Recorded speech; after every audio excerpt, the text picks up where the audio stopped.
Tyler, thanks. The March on Washington for Jobs and Freedom hits its 60th anniversary today, as did one of the most famous civil rights speeches, Dr. Martin Luther King Jr.'s I Have a Dream speech. 7 News reporter Annalise Murphy spoke with a local community member about the importance of not only remembering our history, but learning and growing from it. She joins us now live in the studio. Annalise. Catherine, the 1950s and 60s were very troublesome for Black Americans who were fighting for social justice. While the Civil War outlawed slavery, it did not erase the devastating effects of discrimination and racism for many Black people living in America.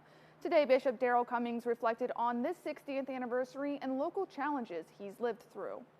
I'm honored to just see this day. And I think that we've come a long ways, but obviously we still have a long ways to go. The March on Washington was a historic nonviolent protest that attracted nearly 250,000 people to the steps of the Lincoln Memorial in Washington, D.C. in 1963. The march paved the way for federal civil rights and voting rights for Black Americans. We've changed the laws, but we're still working on people's hearts, and that's where we're being challenged. Bishop Cummings made it clear the Ohio Valley is a wonderful place with some of the world's kindest people. However, he shares his family and members of his church have struggled with racism here locally, especially when he first moved here with his wife in the 1990s. When we first came here, we had a sign. We had movable letters, and on more than one Easter, someone broke into our sign. We had glass at the time and changed it from morning worship to in worship. Bishop Cummings says one of the solutions is love and acceptance of one another.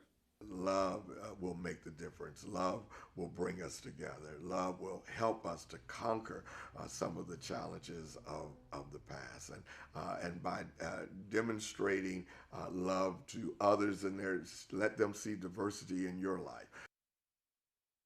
Bishop Cummings shared it is his personal belief that hate is a trait that is passed down from generation to generation.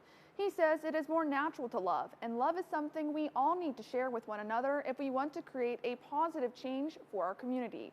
Reporting live in the 7 News studio, I'm Annalise Murphy, working for you, and 7 News will be right back after this break.